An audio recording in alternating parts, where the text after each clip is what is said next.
näitame ka seda, kuidas plaastritega saab minna ujuma. Kairit läheb nüüd oma tohutu hulga igasuguste plaastritega ujuma ja kui ta välja tuleb, siis ma teen uue filmi. Ja sealt ta tuleb, ujuja, otse mereveest, 3 täppi kõhu peal. Kõik kenasti alles.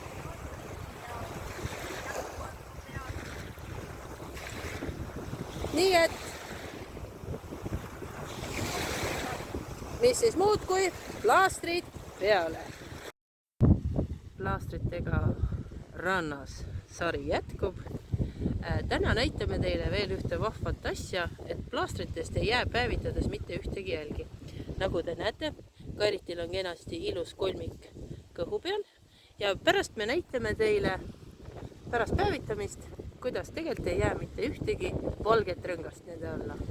Nii et plaastritest ei jää ühtegi päevitusjälge teile.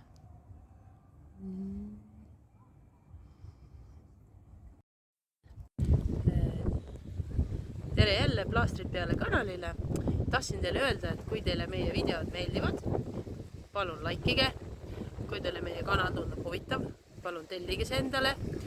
Siis saate alati olla kursis kõige värskemate videode ja uudistega. Ja kui te soovite meilt küsida midagi, siis iga video kirjelduses kõige lõpus on nii minu kui Kairiti kontaktandmed. Et olge lahked, kirjutage meile, vastame alati suurema rõõmuga. Nii et elu on ilus, plaastrid peale, uute kohtumisteni.